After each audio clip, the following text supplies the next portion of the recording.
जय हिंद दोस्तों, स्वागत है आप सभी का आज के इस लेसन में। आज के इस लेक्चर में आप सभी का बहुत बहुत अभिनंदन है। दोस्तों, हम सभी के जीवन में एक मौका ऐसा आता है जब हमें तय करना होता है कि हमें आगे भविष्य में क्या करना है, हमें फ्यूचर में दोस्तों किस ओर जाना है। और दोस्तों 12वीं की परीक्षा यानी 12th का एग्जाम दोस्तों यही टर्निंग पॉइंट होता है लाइफ का, जब हमने अगर सही फैसला लिया तो जीवन हमारा होगा बढ़िया, और अगर इस मौके पर 12th के बाद हमने गलत फैसला ले लिया तो फिर पूरे जीवन दोस्तों हमारे करियर में उस बात का हमें फर्क देखने को मिल जाता है। इसीलिए 12th के बाद दोस्तों किस क्षेत्र में जाना है, किस करियर को चुनना है आपको, यह बहुत इंपॉर्टेंट आप सभी के लिए हो जाता है। दोस्तों हमारे देश में कई सारे आप जैसे एस्पिरेंट हैं जो 12th से पहले से ही एक सिविल सर्वेंट ऑफिसर बनने का सपना देखते हैं और चाहते हैं कि वो सिविल सर्वेंट ऑफिसर बनके देश, परिवार और समाज का नाम दोस्तों ऊपर करें। तो आज दोस्तों हम लोग यही बातें करने वाले हैं कि 12th के बाद तुरंत आप लोग किस तरीके से तैयारी शुरू करें और किस तरीके से यूपीएससी एग्जाम को क्लियर करके अपने परिवार और अपना सपना दोस्तों पूरा करें।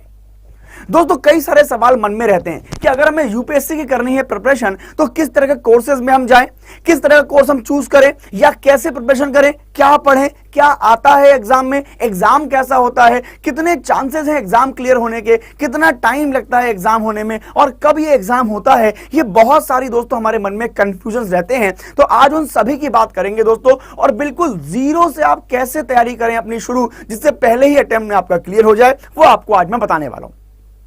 सबसे पहली बात आप समझ लीजिए कि भाई आप एग्जाम को ग्रेजुएशन के बाद ही दे पाएंगे, है ना। यानी सबसे अच्छा टाइम होता है 12th का रिजल्ट आने के बाद तैयारी को शुरू कर देना। क्यों? क्योंकि आपके पास 3 साल या 4 साल आपके पास ग्रेजुएशन के होते हैं। अगर आप बीएससी, बीए या बीकॉम ऐसे बीसीए सब्जेक्ट में जाएंगे तो आपके पास 3 साल का समय होता है, और अगर आप बीटेक करने जा रहे हैं तो फिर आपके पास 4 साल का समय होता है। ये 3 से 4 साल का समय आपके लिए बेहतरीन समय होगा जिसमें आप अपने आप को यूपीएससी के लिए बिल्कुल मजबूत तरीके से प्रिपेयर कर पाएंगे।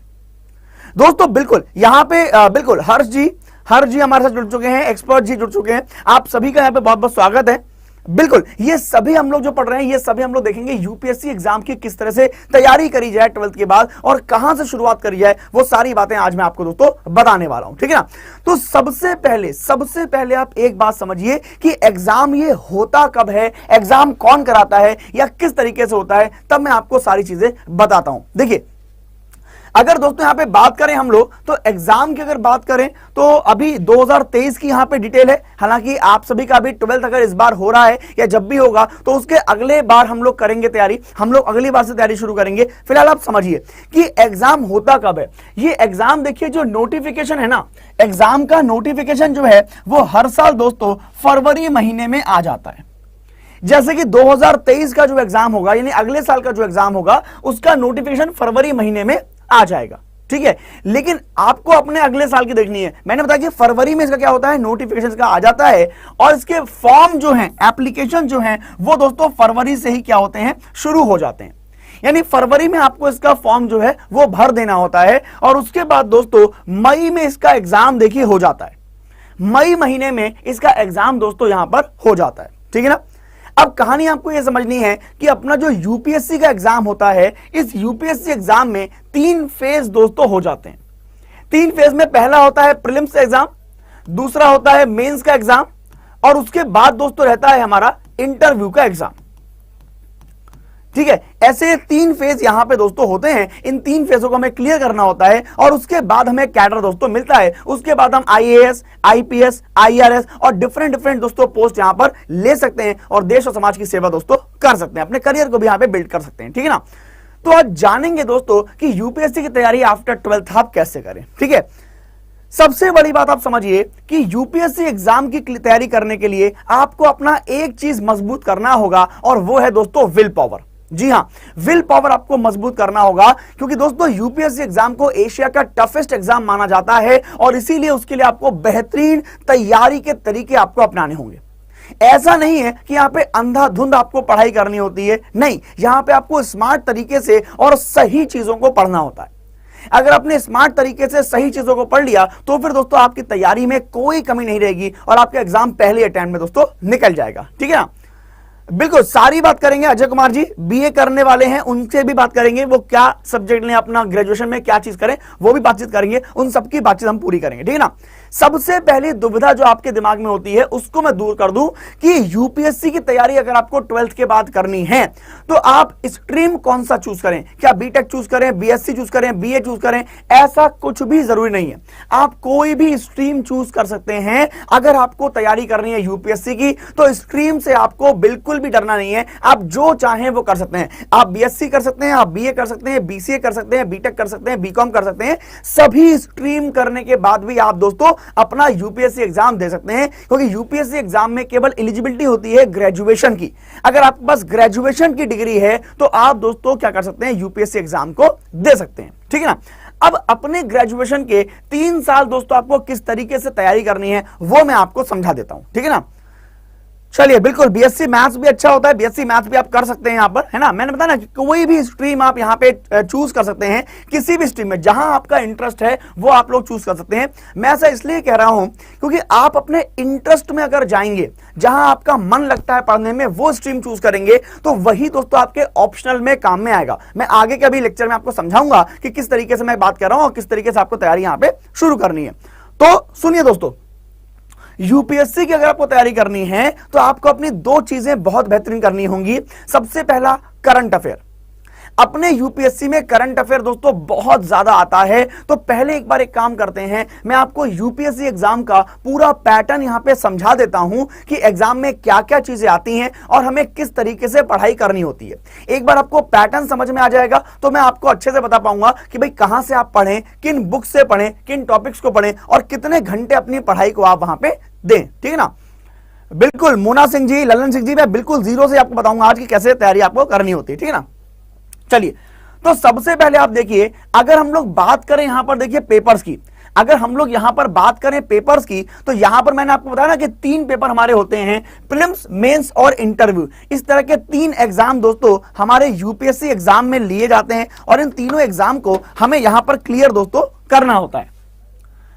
अब यहां पर देखिए, सबसे पहली बात देख लीजिए आप, जो अपना प्रीलिम्स एग्जाम है, जो अपना प्रीलिम्स एग्जाम है, इस प्रीलिम्स एग्जाम में आपके जो पेपर होते हैं वो 2 पेपर दोस्तों होते हैं, एक जनरल स्टडीज 1 और एक जनरल स्टडीज 2।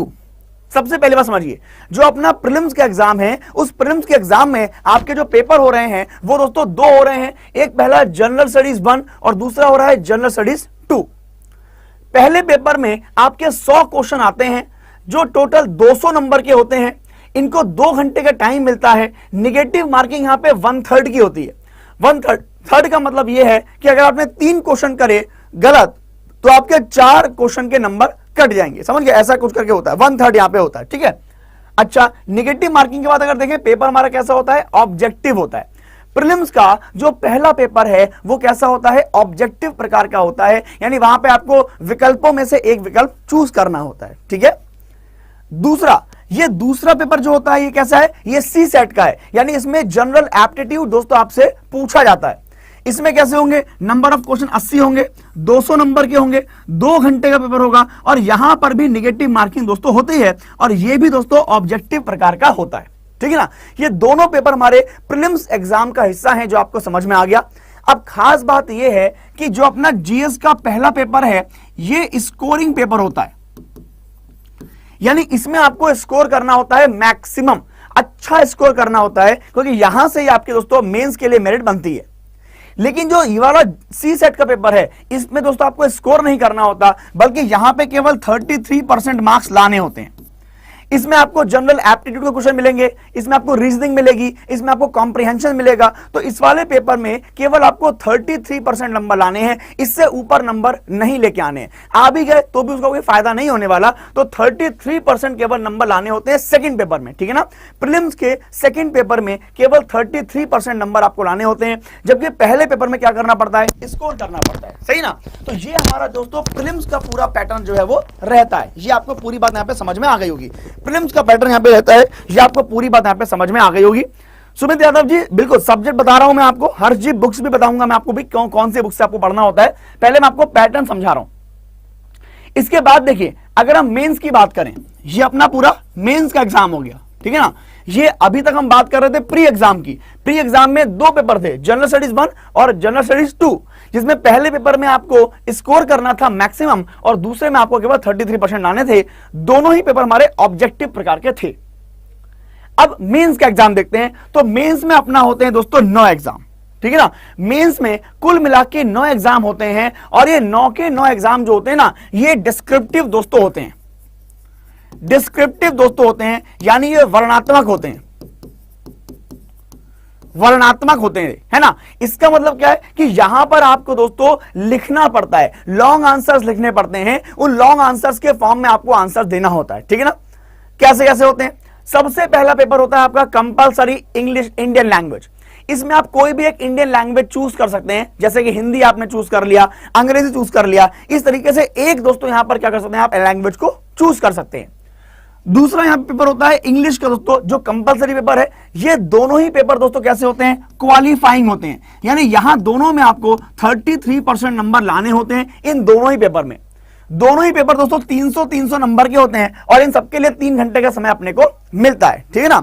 रेखा राय जी, मैं सब कुछ बताऊंगा आपको कि 11th में कैसे करें। सात्विक पटेल जी, अटेम्प्ट भी बताऊंगा आपको, एज भी बताऊंगा, सब मैं बताऊंगा। आप बस बने रहिए यहां पर, अभी देखते रहिए इस लेक्चर को। मैं सारी चीजें बताऊंगा आपको, सारी बुक्स बताऊंगा, कहां से आपको पढ़ना है, कितने घंटे पढ़ना है, कैसे तैयारी करनी है, वो सारी चीजें मैं आपको बताऊंगा। चलिए, तो मेंस में आपके 2 पेपर हो गए, जो कंपलसरी यहां पर है और जो क्वालिफाइंग है। इसके बाद दोस्तों ये जो पेपर होते हैं, ये आपके स्कोरिंग पेपर होते हैं। इसमें आपको स्कोर करना होता है मैक्सिमम, इसमें आपको मैक्सिमम स्कोर यहां पे करना होता है। पहला पेपर हमारा होता है एस्से राइटिंग का, जिसमें आपको एस्से लिखने होते हैं। ये एस्से जो होते हैं आपके दोस्तों, ये जनरल इश्यूज पर होते हैं। जैसे एजुकेशन पर कोई आ जाएगा एस्से लिखने को, हेल्थ पर आ जाएगा, वुमेन्स के कोई टॉपिक पर आ जाएगा, चिल्ड्रन के टॉपिक पर आ जाएगा, करप्शन पर आ जाएगा, अनएम्प्लॉयमेंट पर आ जाएगा, इस तरह के एग्रीकल्चर पर आ जाएगा। इस तरह के जो सोशल इश्यूज होते हैं, जो करंट में इशू चल रहे होते हैं, उन पर दोस्तों यहाँ पे क्या होता है, अपना जो ये एस्से है वो लिखने को दोस्तों आ जाता है, ठीक है। ये आप ध्यान रखिए। सूर्यांश जी, बिल्कुल अभी सब कुछ बताऊंगा, आप बिल्कुल निश्चित रहिए, कट ऑफ भी आपको बताऊंगा, ठीक है ना। दूसरा जो हमारा पेपर होता है फिर दोस्तों, यहां पे जनरल स्टडीज के फिर 4 पेपर यहां पे रहते हैं।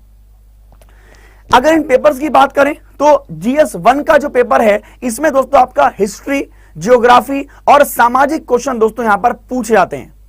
जो अपना जनरल स्टडीज सेकंड पेपर है, यहां पर दोस्तों आपको क्वेश्चन मिलेंगे पॉलिटी के, राज्य व्यवस्था से क्वेश्चन मिलेंगे, संविधान से क्वेश्चन मिलेंगे, इन सब चीजों से यहां पे क्वेश्चन दोस्तों आपको मिलते हैं। तीसरे पेपर में आपको समसामयिक घटनाओं से क्वेश्चन मिलेंगे, आपको अर्थव्यवस्था से क्वेश्चन मिलेंगे और ये सब चीजें आपको देखने को मिलेंगी। साथ में आपको पर्यावरण भी देखने को यहां पर मिल जाएगा। इसके बाद जो चौथा पेपर है GS का, है ना, इसमें आपको दोस्तों नीति शास्त्र यानी इथिक्स देखने को मिलेगा। यहां पे आपसे केस स्टडी पूछे जाएंगे, बहुत सारी कंडीशन दी जाएंगी, उसमें आपका प्रेजेंस ऑफ माइंड चेक किया जाएगा, ह्यूमर चेक किया जाएगा कि भाई कितना आपके अंदर ह्यूमर है, किस कंडीशन में आप क्या फैसले ले सकते हो, वो चेक किया जाएगा, ठीक है। और ये है दोस्तों 2 पेपर आपके ऑप्शनल के।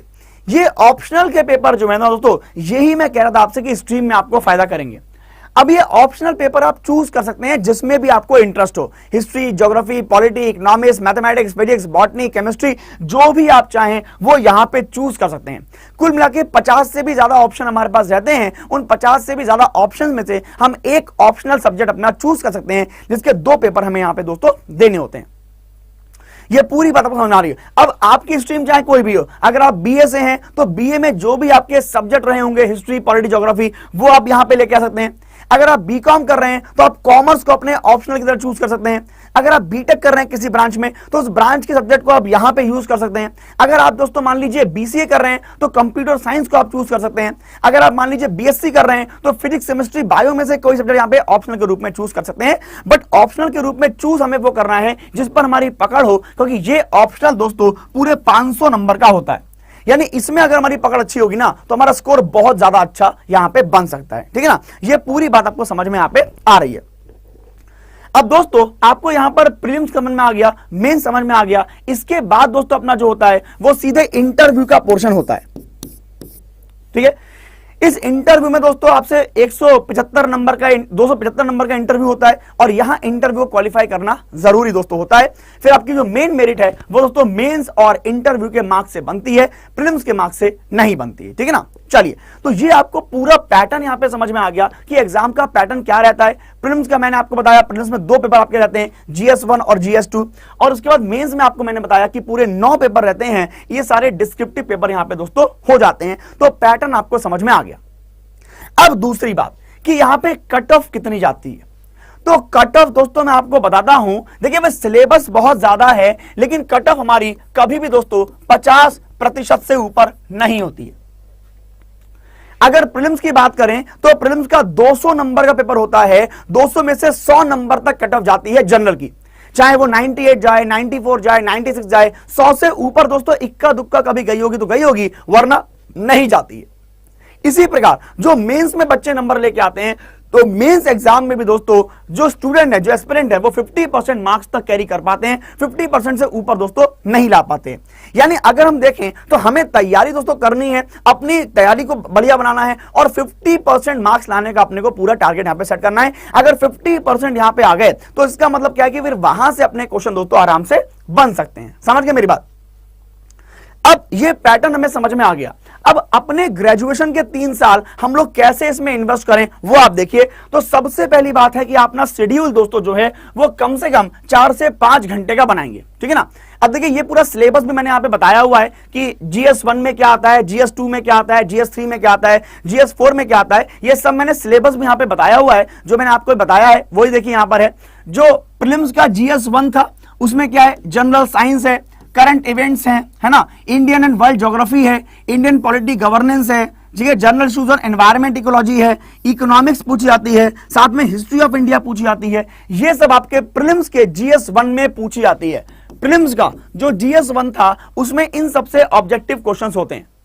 साथ ही साथ जो प्रीलिम्स का हमारा GS2 का पेपर था प्रीलिम्स का, ठीक है ना, CSAT, उसमें देखिए कॉम्प्रिहेंशन है, जनरल मेंटल एबिलिटी है, लॉजिकल रीजनिंग है, बेसिक न्यूमेरेसी है, डेटा इंटरप्रिटेशन है, डिसीजन मेकिंग है और इंटरपर्सनल स्किल्स हैं। ये सब क्वेश्चन दोस्तों हमारे GS2 में यहां पर पूछ लिए जाते हैं। तो ये सब बातें आपको यहां पर ध्यान में रखनी है, ठीक है ना। इसी प्रकार मेंस की मैंने आपको बात बताई है। तो मेंस में आपके कंपलसरी जो पेपर थे वो लैंग्वेज के पेपर थे, जिसमें एक इंडियन लैंग्वेज थी और एक अंग्रेजी थी। इसी प्रकार जो एस्से था उसमें तो एस्से लिखने को आएंगे। जो GS के पेपर थे उसमें 4 पेपर होते हैं, ये मैंने आपको बताया। और यहां पे ऑप्शनल के 2 पेपर होते हैं, ये भी मैंने आपको यहां पे बता दिया। अब कहानी यहां पर यह है दोस्तों कि हम तैयारी कैसे करें अपने UPSC की, आफ्टर 12 तैयारी कैसे करें। तो सबसे बड़ा पोर्शन जो आपको तैयार करना है, जो पूरे UPSC का बेस है, वो है दोस्तों करंट अफेयर्स। देखिए ये करंट अफेयर्स आपको तैयार करनी है। अगर आपने करंट अफेयर तैयार कर लिया तो प्रीलिम्स में करीब 30 क्वेश्चन दोस्तों आते हैं हमारे करंट अफेयर से जुड़े हुए, चाहे वो डायरेक्टली करंट अफेयर से हो, चाहे करंट अफेयर से जुड़े हुए हो, लेकिन 30 क्वेश्चन कम से कम करंट अफेयर से आते हैं और उसके लिए आपको प्रिपरेशन करनी है। दूसरी बात, करंट अफेयर दोस्तों एक बात में और सहायता करता है। मेंस में हमारे जितने भी सब्जेक्ट हैं, चाहे वो GS1 हो, GS2 हो, GS3 हो, GS4 हो, सभी में दोस्तों करंट इश्यूज से संबंधित क्वेश्चन पूछ लिए जाते हैं। चाहे वो इकोनॉमी हो, पॉलिटी हो, या फिर साइंस एंड टेक हो, एनवायरमेंट हो, या फिर दोस्तों ज्योग्राफी हो, सभी में आपको करंट अफेयर से जुड़े हुए प्रश्न आपको देखने को मिल जाएंगे। इसलिए करंट अफेयर दोस्तों बहुत ज्यादा इंपॉर्टेंट यहां पर हो जाता है। करंट अफेयर्स को आप बहुत ज्यादा इंपॉर्टेंस दीजिए। करंट अफेयर से क्वेश्चन दोस्तों बहुत ज्यादा पूछे जाते हैं। अब इसके लिए करना क्या है, तो करना दोस्तों मैं दोनों के लिए बताऊंगा कि हिंदी मीडियम वाले और अंग्रेजी मीडियम वाले क्या करें। एक आपको अपनी हैबिट बनानी है और वो है दोस्तों न्यूज़पेपर को पढ़ने की। अगर आप न्यूज़पेपर पढ़ेंगे तो डेली न्यूज़पेपर से करीब 10 आपको ऐसे क्वेश्चन मिल जाएंगे जो हमारे एग्जाम के लिए बहुत इंपॉर्टेंट होते हैं, ठीक है। साथ ही साथ जब करंट अफेयर पढ़ेंगे तो आपका थॉट प्रोसेस भी जनरेट होगा, आप नए नए थॉट लिख पाएंगे, यानी आपको मेंस में आंसर राइटिंग में बहुत हेल्प करेगा न्यूज़पेपर। जब न्यूज़पेपर में आने वाले संपादकीय यानी एडिटोरियल आप पढ़ेंगे तो एडिटोरियल को पढ़ने से आपके थॉट दोस्तों जनरेट होंगे और वहां से आप दोस्तों अच्छी चीजें लिख सकते हैं, ठीक है। अब कहानी यह कि भाई न्यूज़पेपर कौन सा पढ़ें, तो उसके लिए मैं आसान कर देता हूं। जो इंग्लिश मीडियम में पढ़ना चाहते हैं वो द हिंदू एग्जाम पढ़ें, द हिंदू पेपर पढ़ें, या द हिंदू के अलावा आप इंडियन एक्सप्रेस पढ़ सकते हैं, इंडियन एक्सप्रेस, या इसके अलावा आप लोग हिंदुस्तान टाइम्स पढ़ सकते हैं, हिंदुस्तान टाइम्स। ये 3 पेपर में से कोई भी एक पेपर आप लोग यहां पर पढ़ सकते हैं, अंग्रेजी मीडियम वाले। अब हिंदी मीडियम वालों को क्या करना है, तो हिंदी मीडियम वाले एक पेपर पढ़ सकते हैं, वो है जनसत्ता। जनसत्ता अच्छा पेपर है, यहां से आपको अच्छे अच्छे एडिटोरियल और अच्छी न्यूज यहां से आपको मिल जाएगी, तो ये पेपर आप देख सकते हैं। दूसरा, आप लोग यहां पर दैनिक जागरण का राष्ट्रीय संस्करण जरूर पढ़ सकते हैं, लेकिन ध्यान रखिएगा राष्ट्रीय संस्करण यानी नेशनल जो एडिशन आता है, राष्ट्रीय जो संस्करण है दैनिक जागरण का वो आप पढ़ें, और साथ में बिजनेस स्टैंडर्ड, बिजनेस स्टैंडर्ड, ये पेपर दोस्तों आप लोग पढ़िए, ठीक है ना। इस पेपर को पढ़ेंगे तो हिंदी वाले यहां पर बिल्कुल अच्छे से यहां पर तैयारी दोस्तों कर सकते हैं, ठीक है। ये आप यहां पे ध्यान रखिएगा। इन न्यूज़पेपर को पढ़ने के साथ साथ अपनी एक कॉपी भी बनाइए, उस कॉपी में वन लाइनर दोस्तों क्वेश्चन लिखिए। आपको फ्रंट पेज पढ़ना है, आपको इकोनॉमी का पेज पढ़ना है, आपको दोस्तों यहां पे पढ़ना है एडिटोरियल, ये 3 पेज तो आपको पढ़ने हैं, साथ में आपको पढ़ना है इंटरनेशनल अफेयर्स का पेज। ये 3-4 पेज आपको जरूर यहां पे पढ़ लेने हैं। अगर इनको पढ़ लेंगे तो यहां से क्वेश्चन दोस्तों आपका कोई भी नहीं छूटने वाला, ठीक है ना। इतनी बात आप ध्यान रखेंगे तो यहां से फिर कोई भी क्वेश्चन आपका दोस्तों नहीं छूटेगा। न्यूज़पेपर आप लोग जरूर दोस्तों पढ़ना शुरू कर दीजिए। डेली इस न्यूज़पेपर को आप लोग कम से कम 1 से 1.5 घंटा दीजिए, 1 से 1.5 घंटा इस न्यूज़पेपर को पढ़ने में लगाइए, ठीक है ना। ग्रेजुएशन के टाइम में इतना सुबह को टाइम निकालना बड़ा आसान है। सुबह को आप उठ जाइए आराम से 5 साढ़े 5 बजे, और 1 से 1.5 घंटे में आप ये पेपर दोस्तों पढ़ सकते हैं। चाहे वो हिंदी वाले हो चाहे वो अंग्रेजी वाले हो, वो 1 से 1.5 घंटे में आप आराम से इस पेपर को पढ़ सकते हैं। अगर न्यूज़पेपर आपने पढ़ लिया ना तो फिर समझ लो आपने आधा यूपीएससी क्लियर कर लिया। अगर 3 साल तक हमने न्यूज़पेपर लगातार पढ़ा दोस्तों, डेली हम लोग 10 क्वेश्चन कम से कम न्यूज़पेपर से लगा लेंगे, यानी महीने के 300 क्वेश्चन हो गए, साल भर के 3600 क्वेश्चन हो गए। और अगर 3 साल हम लगातार ये काम करते रहे ना तो 3600 का 3 गुना कर लो आप, 3600 का 3 गुना कर लो, कम से कम 10-11 हजार क्वेश्चन करंट अफेयर के आप लोग पढ़ चुके होंगे, याद कर चुके होंगे। सोचो कि छोटा सा काम करना है, रोज न्यूज़पेपर से मात्र 10 क्वेश्चन हमें मिलने हैं, और 10 से 11 हजार क्वेश्चन हम 3 साल के अंदर अंदर दोस्तों करंट अफेयर के पढ़ लेंगे। ये पूरी बात आपको समझ में आई। अब करंट अफेयर के बाद दोस्तों अगली बात अगर करें तो अगली बात यहां पे आती है दोस्तों जीएस की। अब जीएस में एक एक करके मैं आपको बताऊंगा कहां से आपको करनी है प्रिपरेशन और कहां से किस तरह से तैयारी करनी है। तो हिस्ट्री के लिए आप क्या करिए, हिस्ट्री के लिए आप एक काम करिए, 8th to 12th class, 8th to 12th class की आप एनसीईआरटी बुक को पढ़िए, ठीक है ना। 8th क्लास से लेकर 12th क्लास तक की एनसीईआरटी बुक को पढ़िए, यहां से आपके बेसिक कॉन्सेप्ट क्लियर हो जाएंगे, बेसिक जो हिस्ट्री है वो आपको समझ में आ जाएगी। और जब आप 8th से 12th क्लास की हिस्ट्री को पढ़ लें, उसके बाद आप एक बुक है जिसको खरीद सकते हैं, वो है स्पेक्ट्रम मॉडर्न इंडिया, जो राजीव अहिर के द्वारा लिखी हुई है। ये हिंदी में भी अवेलेबल है और अंग्रेजी में भी अवेलेबल है। दोनों ही बुक्स में से कोई सी बुक जो आप कंफर्टेबल है वो ले सकते हैं। लेकिन सबसे पहले 8th to 12th क्लास की आपको एनसीईआरटी पढ़ लेनी है। अगर इतना पढ़ लिया तो फिर आपके लिए काम में बन जाएंगी चीजें। उसके बाद स्पेक्ट्रम की जो स्पेक्ट्रम मॉडर्न इंडिया है, ये बुक आप दोस्तों यहां से खरीद सकते हैं, जिससे आप काम यहां पे बन जाएगा। एंशिएंट के बाद मीडिएवल की बात करें तो मीडिएवल से क्वेश्चन दोस्तों बहुत कम आते हैं, ध्यान रखिए, मीडिएवल से बहुत कम क्वेश्चन आते हैं। तो इसके लिए आपको अलग से कुछ करने की जरूरत नहीं है, बस आपने 8th to 12th क्लास की एनसीईआरटी पढ़ ली, सफिशिएंट है। यहां से क्वेश्चन दोस्तों नहीं बनते हैं, ठीक है ना। चलिए, बिल्कुल देखा रहा जी, डेली आपको पेपर पढ़ना होगा, डेली आपको पेपर यहां पे पढ़ना होगा। साथ ही साथ मॉडर्न के बारे में मैंने आपको बता दिया कि मॉडर्न के लिए आपको क्या करना है, आपको दोस्तों यहां पे एनसीईआरटी तो पढ़नी है। 11th क्लास की एनसीईआरटी पढ़नी है और 12th क्लास की आपको एनसीईआरटी पढ़नी है मॉडर्न के लिए, और साथ में स्पेक्ट्रम की जो मैंने बुक बताई है, स्पेक्ट्रम की बुक, ये आपको यहां पे पढ़ लेनी है। अगर इतना काम कर लेंगे तो फिर अपना हिस्ट्री का पोर्शन यहां से दोस्तों निपट जाएगा, यहां से क्वेश्चन फिर आगे दोस्तों नहीं बचेगा आपका। इसके बाद बात करें ज्योग्राफी की, तो ज्योग्राफी दोस्तों मोस्ट इंपॉर्टेंट टॉपिक्स में से आता है, बहुत सारे क्वेश्चन ज्योग्राफी से पूछे जाते हैं। इसके लिए आपको एक काम करना है, 6th से लेकर 12th क्लास तक की आपको एनसीईआरटी दोस्तों बिल्कुल रट लेनी है। जी हां, 6th क्लास से लेकर 12th क्लास तक की एनसीईआरटी आपको रट डालनी है बिल्कुल। इसको अगर आपने पढ़ लिया ना तो यहां से फिर कोई क्वेश्चन आपका बचने वाला नहीं है। और इसके साथ साथ आपको ऑक्सफोर्ड का एटलस पढ़ना है। ऑक्सफोर्ड का जो एटलस आता है, इस एटलस को दोस्तों आपको देखना है। इस एटलस में क्या होंगे, बहुत सारे मैप होंगे, है ना, इंडिया के मैप होंगे, वर्ल्ड के मैप होंगे। उनको आपको याद नहीं करना, बस उनको समय समय पर देखते रहना है। डेली 5 मैप देखिए, डेली 5 मैप देखिए, बस लगातार देखते जाइए। आप जब 10 से 20 बार एक मैप को देख लेंगे ना, तो वो मैप आपको अपने आप ध्यान हो जाएगा, वो मैप आपको अपने आप पता लग जाएगा कौन सा पर्वत कहां पे, कौन सी नदी कहां पे, कौन सा ज्वालामुखी कहां पे, कौन सा रेगिस्तान कहां पे, किसकी बाउंड्री किससे मैच होती है, कौन सा समुद्र कहां पे, सब कुछ अपने आप आपको ध्यान में आ जाएगा। अगर आपने एक मैप 20 से 25 बार यहां पे देख लिया या 10 से 20 बार भी देख लिया, तो भी आपको मैप यहां पे ध्यान में दोस्तों आ जाएगा। तो दो काम करने हैं, 6 to 12 क्लास की एनसीईआरटी पढ़नी है और दोस्तों यहां पे ऑक्सफोर्ड का एटलस पढ़ना है। साथ में आप यहां पे एक बुक आती है, वो बुक का नाम है हमारा भूगोल। ये बुक लिखी है महेश कुमार बर्णवाल ने, महेश कुमार बर्णवाल। तो इनकी बुक आप ले सकते हैं, यहां पे इसको पढ़ सकते हैं, लेकिन पहले आप वही करिए, एनसीईआरटी पढ़िए और ऑक्सफोर्ड का एटलस पढ़िए, इसको पूरा पढ़िए और यहां से पूरी तैयारी दोस्तों करिए। इसके बाद पॉलिटी, तो पॉलिटी के लिए मैं ये कहूंगा आपसे कि पॉलिटी आपको जो करनी है वो 9th to 12th, पॉलिटी जो आपको करनी है 9th to 12th क्लास की एनसीईआरटी करनी है। और इसके अलावा दोस्तों एक बुक आती है, वो है इंडियन पॉलिटी एम लक्ष्मीकांत, ठीक है ना, इंडियन पॉलिटी एम लक्ष्मीकांत। ये आपको यहां पर पूरा रट लेना है, यहां पर पूरा कर लेना है। अगर इतना कर लिया आपने तो यहां से फिर दोस्तों क्वेश्चन आपका पॉलिटी का नहीं बचेगा। तो हिस्ट्री हमने समझ लिया, ज्योग्राफी समझ लिया, पॉलिटी समझ लिया और करंट अफेयर भी समझ लिया।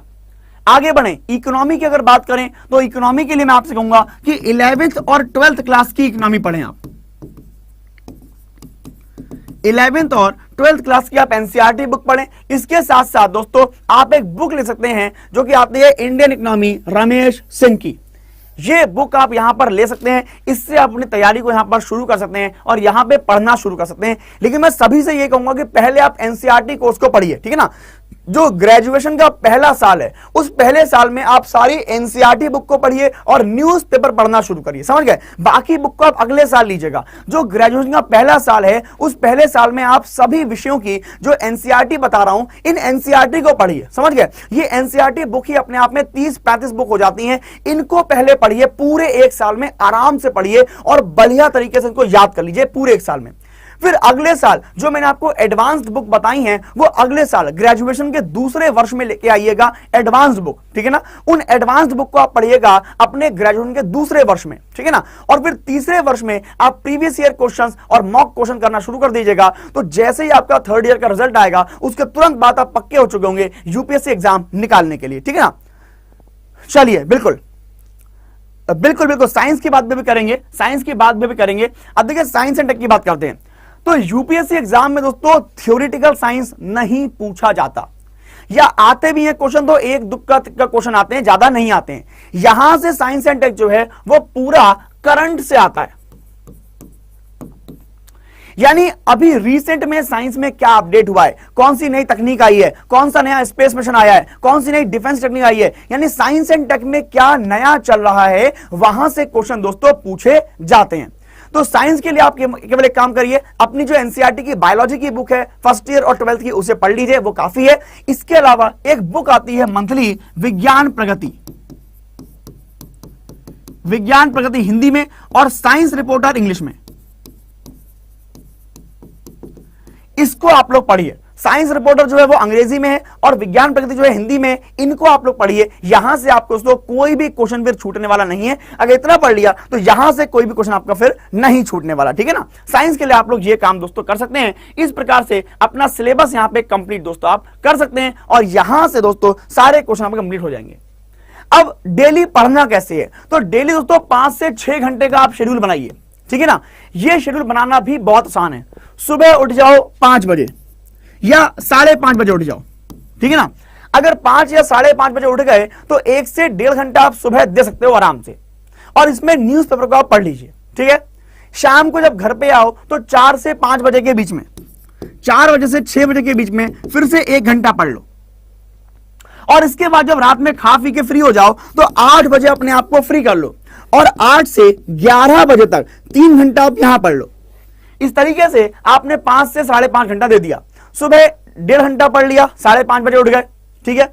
उसके बाद आपने शाम को 1 घंटा दे दिया, है ना, 2.5 घंटा हो गया, और उसके बाद 3 घंटा आपने रात में दे दिया तो यहां से 5.5 घंटा हो गया। मतलब टुकड़ों में पढ़ाई करेंगे तो आप आराम से और लंबी पढ़ाई यहां पर कर सकते हैं। और पहले साल में क्या करना है आपको, ग्रेजुएशन के पहले साल में केवल एनसीईआरटी बुक को पढ़ने का शेड्यूल बनाना है, उसको करना है। सेकंड ईयर में जो मैंने एडवांस बुक बताई है वो पढ़नी है, और थर्ड ईयर में फिर आपको जो प्रैक्टिस सेट हैं या मॉक टेस्ट हैं या प्रीवियस ईयर पेपर हैं उनको करने का दोस्तों प्रयास यहां पर करना शुरू कर देना, ठीक है ना। इतना काम आपको यहां पे करना है। अगर ये काम आपने कर लिया ना तो फिर यहां से फिर दोस्तों आपको कोई भी क्वेश्चन बचने वाला नहीं है। यहां से आपकी यूपीएससी तैयारी दोस्तों बहुत ही खास यहां पे हो जाएगी। साथ ही साथ दोस्तों एक चीज और आपको बता दूं, और वो चीज ये है कि अपने अपने अड्डा पर भी दोस्तों हमने क्या किया है, आप सभी के लिए एक फाउंडेशन बैच शुरू किया है। क्योंकि दोस्तों टीचर की भूमिका एक बहुत ही ज्यादा इंपॉर्टेंट होती है। बिना टीचर के हम लोग तैयारी कर सकते हैं, ऐसा नहीं है। हम लोग सेल्फ अगर स्टडी करेंगे तो सेल्फ स्टडी करने वाले भी टॉप करते हैं, सेल्फ स्टडी करने वाले भी दोस्तों एग्जाम निकालते हैं, लेकिन फिर भी दोस्तों एक गुरु का रोल हमेशा ही इंपॉर्टेंट रहता है। तो हम सभी ने क्या किया है, यहाँ यूपीएससी अड्डा पर आप सभी 12th पास जितने भी हैं लोग, उन सभी के लिए यहाँ पे क्या किया है, यूपीएससी सीएससी 2.0 एक बैच शुरू किया है जो एकदम फाउंडेशन बैच है। ये हम जैसे बच्चों के लिए ही है जो 12th पास होने के तुरंत बाद अपनी यूपीएससी की तैयारी शुरू करना चाहते हैं, तो वो यहां पर क्या कर सकते हैं, इस बैच को ज्वाइन कर सकते हैं, जो कि एक फाउंडेशन बैच यहां पर है, जिसमें आपको प्रीलिम्स, मेंस और इंटरव्यू तीनों की ही पूरी तैयारी यहां पर कराई जाएगी, और साथ में बिल्कुल जीरो से आपको पढ़ाया जाएगा। जो मैंने आपसे कहा है ना कि पहले एनसीईआरटी पढ़ो फिर एडवांस बुक पढ़ो, उसका बिल्कुल ऐसा ही यहां पे होना है। बिल्कुल जीरो कॉन्सेप्ट से एक एक चीज आपको यहां बताई जानी है। 950 घंटे से भी ज्यादा की लाइव क्लास आपको यहां पे मिलेगी, जिसमें आपको हमारी जो एक्सपर्ट फैकल्टी पैनल है वो सारी बातें आपको बताएंगे। हर एक सब्जेक्ट के अलग एक टीचर हैं जो उसमें विशेषज्ञ हैं, वो आपको यहां पे पूरी क्लास देंगे। क्लास के बाद आपको क्लास के नोट्स भी मिलेंगे, अन्य पीडीएफ फाइल मिलेंगी, डाउट सेशंस मिलेंगे, और आपको यूपीएससी की स्ट्रेटजी भी मिलेगी। साथ में आपकी तैयारी को मॉनिटर भी दोस्तों यहाँ पे किया जाएगा। तो ये बैच शुरू हो रहा है दोस्तों अभी 13 जुलाई से। डेली क्लास होगी इसकी 6 से लेकर 8:30 बजे तक डेली होगी क्लास। 2023 और 24 में जो भी लोग तैयारी करना चाहते हैं वो इस बैच को ज्वाइन कर सकते हैं। वैसे ये बैच दोस्तों आपको मिलेगा करीब करीब 42,000 रुपए का। लेकिन दोस्तों अब करना क्या है, आपको अड्डा 247 की वेबसाइट पर जाना है। वेबसाइट पर जाकर दोस्तों वहां पे सर्च करना है यूपीएससी सीएससी 2.0। इसको सर्च करने के बाद आप एक काम करिए, वहां पर व्यू ऑफर्स में जाइए और व्यू ऑफर्स में कोड का इस्तेमाल कीजिए Y508। अगर आप Y508 का इस्तेमाल करेंगे तो ये बैच आपको मात्र 9659 रुपए में दोस्तों मिल जाएगा। तो इस प्रकार आप लोग ये बैच लेके अपनी तैयारी को आगे बढ़ा सकते हैं। एक और चीज आपके लिए है दोस्तों जो बहुत खास है, और वो है दोस्तों यूपीएससी सीएससी का महापैक। जी हाँ दोस्तों, ईद का उत्सव है आज, सभी को पहले तो बधाइयां। तो ईद के उत्सव पे हमने क्या किया है, आपके लिए एक विशेष ऑफर यहां पे दिया है ताकि आप सभी की तैयारियों में कोई भी परेशानी यहां पर नहीं आए। उसके लिए हमने यूपीएससी महापैक बनाया है। इस महापैक में हमने अगले 2 साल तक के लिए आपके सारी कक्षाएं फ्री कर दी हैं। जी हां, जितना भी आपको प्रीलिम्स चाहिए, मेंस चाहिए, या जितने भी बैचेस यूपीएससी अड्डा पर चल रहे हैं यूपीएससी के लिए या अगले 2 वर्षों तक शुरू होंगे, उन सभी को फ्री कर दिया है। आप इस बैच को परचेस कर लीजिए, फिर सभी यूपीएससी की कक्षाएं आपके लिए फ्री हो जाएंगी, वो भी अगले 2 सालों तक। यानी एक बार ये बैच ले लिया, उसके बाद फिर आपको कोई भी टेंशन लेने की जरूरत नहीं है। आपको तुरंत दोस्तों सारी क्लास मिलेंगी और अगले 2 सालों तक मिल जाएंगी अगर आपने आज इसको परचेस कर लिया। बैच के बारे में बता दूं आपको, तो यहां पर भी ये बैच करीब करीब 64,000 रुपए का होता है। लेकिन यहां पर भी हमने क्या किया है, जब आप Y508 का यूज करेंगे तो इस कोड के साथ आपको ये 14,719 रुपए में 2 साल के लिए मिल जाएगा। अब 2 साल की बात समझ रहे हैं आप कि 1 साल की कीमत हो गई आपकी 60,000 रुपए, और अगर महीने कीमत निकालेंगे तो और भी कम हो गया। यानी मुश्किल से आपको यहां पर जो है दोस्तों, मुश्किल से मुश्किल आपको 600 रुपए महीना खर्च करना पड़ेगा, और उसी 600 महीने में आपकी यूपीएससी की तैयारी अगले 2 सालों तक के लिए दोस्तों हो जाएगी। तो बिल्कुल भी दोस्तों देर नहीं करनी है और अपनी तैयारियों को शुरू कर देना है। मैं तो चाहता हूं कि आप सेल्फ तैयारी करें, और आपको लगे, जब भी लगे कि आपको जरूरत है किसी बैच की, तो फिर आप ज्वाइन करिए, वरना अपनी सेल्फ तैयारी करिए। सबसे बढ़िया वो रहता है, उसको तैयारी में अपना लेके आइए। अगर आपको लगे कि भाई मेरा रिदम नहीं सेट हो पा रहा, मैं रेगुलर नहीं हो पा रहा, कंसिस्टेंट नहीं हो पा रहा, या मुझे पढ़ने में दिक्कत हो रही है, समझने में दिक्कत हो रही है, मुझे कॉन्सेप्ट क्लियर करने के लिए कोई इंसान चाहिए, मुझे एक रिदम चाहिए, एक डिसिप्लिन तैयारी चाहिए, टेस्ट सीरीज भी चाहिए ताकि लगातार मैं प्रैक्टिस भी करता रहूं, तो फिर आप यहां पे क्या करिएगा, बैच ज्वाइन करिएगा, वरना अपना सेल्फ तैयारी आप लोग यहां पे करिएगा। दीपक कुमार जी, मैंने आपको बताया ना कि आपको कैसे ज्वाइन करना है। आपको यहां पे एक काम करना है, मैं आपको दिखा देता हूं। कुछ लोग पूछ रहे हैं कैसे ज्वाइन करना है, तो मैं आपको दिखा देता हूं। देखिए, आपको करना यह है कि आप गूगल पे जाइए। ये देखिए, ये गूगल आ गया, ठीक है ना। इस तरह गूगल पे जाइए, गूगल पे जाके आप यहां टाइप करिए अड्डा 247। अड्डा 247 आपने ज्वाइन कर लिया, ये टाइप कर लिया यहां पे। अड्डा 247 आपने यहां पर क्या कर लिया, टाइप कर लिया, ठीक है ना, ये आपने यहां पर क्या कर लिया, टाइप कर लिया।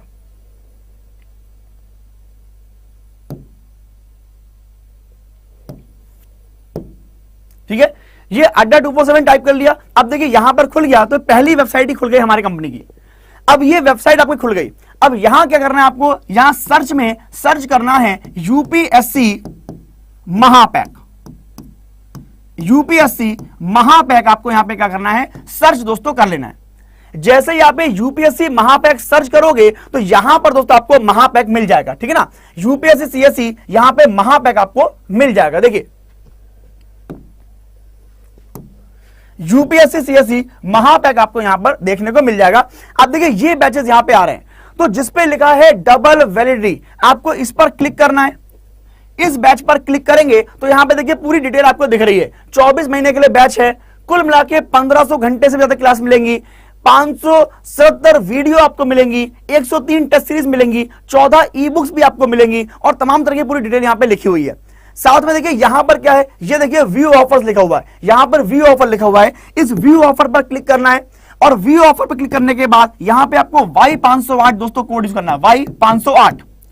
जैसे ये Y508 यूज करेंगे आप, इसको अप्लाई करेंगे तो अप्लाई करते ही देखिए ये बैच जो है मात्र 14,719 रुपए में आपको मिल जाएगा, ठीक है ना, 14,719 मिल जाएगा आपको, वो भी अगले 2 वर्षों के लिए मिलेगा। यानी 2 वर्षों के लिए आपको तैयारी की चिंता कोई भी दोस्तों फिर नहीं करनी है, ठीक है ना। चलिए, तो इतनी बात आपको समझ में आई होगी दोस्तों। अब मैं शुभकामनाएं आपको देता हूं कि आपकी तैयारी जो है वो जोरों शोरों पर चले और ग्रेजुएशन के तुरंत बाद आपका एग्जाम निकले, आप भी अपने सपनों को पूरा करें, अपने माता पिता के सपनों को भी आप पूरा करें, ऐसी मुझे पूरी उम्मीद है। तो दोस्तों जितना मैंने बताया है इसको फॉलो करिएगा और विश्वास रखिएगा, अगर इसको फॉलो कर लिया आपने तो आपके एग्जाम के लिए बहुत हेल्प होगी और आपका एग्जाम तुरंत दोस्तों यहाँ पे क्लियर होगा, ठीक है ना। चलिए, बिल्कुल बिल्कुल बिल्कुल दीपक जी लाइव क्लास चलेगा, बिल्कुल लाइव क्लास आपको मिलने वाली है, ठीक है ना। चलिए दोस्तों, तो दोस्तों आज का लेक्चर आपको पसंद आया होगा, आपके लिए फ्रूटफुल रहा होगा। बिल्कुल ऐसे ही न्यूज में आपके लिए और भी लेके आता रहूंगा। अभी के लिए मैं आपसे विदा लेता हूं। देखिए देखा रहे जी, 12th में आपको पास होना जरूरी है। बस अगर 12th में पास है तो आप एग्जाम दे सकती हैं, कोई इसमें परसेंटेज नहीं होता कि कितना परसेंटेज लाना है, केवल आपको पास होना है, ठीक है। और इसी प्रकार ग्रेजुएशन में भी आपको केवल पास होना है, ठीक है, आपको ये नहीं कि परसेंटेज कितनी लानी है, पास होना है केवल आपको, ठीक है ना। चलिए, तो दोस्तों विदा लूंगा आपसे, मिलूंगा दोस्तों अगले लेक्चर में, तब तक के लिए आपसे विदा लूंगा। आप सभी लोग खुश रहिए, सुरक्षित रहिए, स्वस्थ रहिए, हमेशा ऊर्जाओं से भरे रहिए और दोस्तों हमेशा आलस से दूर रहिए। अगर दोस्तों आप चाहते हैं कि आपके जीवन में खुशियां बनी रहें, जीवन में आनंद बना रहे, तो अपने माता पिता का कहना जरूर मानते रहिए, उनका कहना बिल्कुल मत टालिए, ठीक है ना। चलिए, मिलता रहूंगा मैं आपसे, आप सभी लोग खुश रहिए, हमेशा हंसते खिलखिलाते रहिए, हमेशा मेहनत करते रहिए और आगे बढ़ने का जज्बा हमेशा जिंदा रखिए। आप सभी को नमस्कार, आप सभी को मेरा जय हिंद।